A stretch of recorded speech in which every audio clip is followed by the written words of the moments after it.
துலா ராசிக்கு தான் ரொம்ப அதிருஷ்டத்தை கொடுக்குறாரு. துலா ராசி வந்து அதிருஷ்டம் கொடுக்கும். குரு 9ல் இருக்கிற ரொம்ப ரொம்ப நல்லது.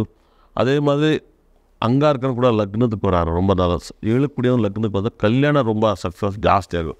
லவ் மேரேஜ் அதிகமாக சக்ஸஸ் ஆகும். செகண்ட் காதல் கண்டிப்பாக உங்களுக்கு கல்யாணம் இருக்கும், இருந்தாலும் ஒரு காதல் வந்துடும்.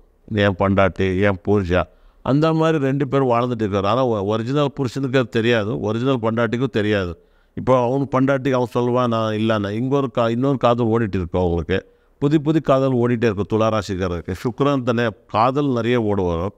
அதே மாதிரி அது ரொம்ப ஜாகிரதை பார்த்துக்கணும். ஒன்றும் மாட்டிக்கிறது இல்லை. ஆனால் ஜாஸ்தி ஆகிடும் காதலுக்காக டைம் கொடுக்குறீங்க. வீட்டில் யாருக்கும் டைம் கொடுக்க மாட்டீங்க. ஏதாவது ஒரு படம் ரிலீஸ் ஆச்சுன்னா அங்கே போயிருங்க. சும்மா கோயிலுக்கு போயிடுவீங்க டைம் பார்த்துக்கிறதுக்கு.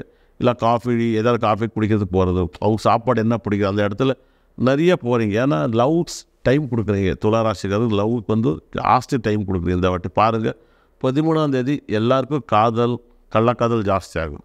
ஒரிஜினல் காதல் ஆகும், கள்ளக்காதல் 2-3 காதல் பண்ணலாம். அந்த மாதிரி யோகா இருக்குது துளாராசிக்காரருக்கு. சூப்பர் காதல் டைம் இந்த டைம்.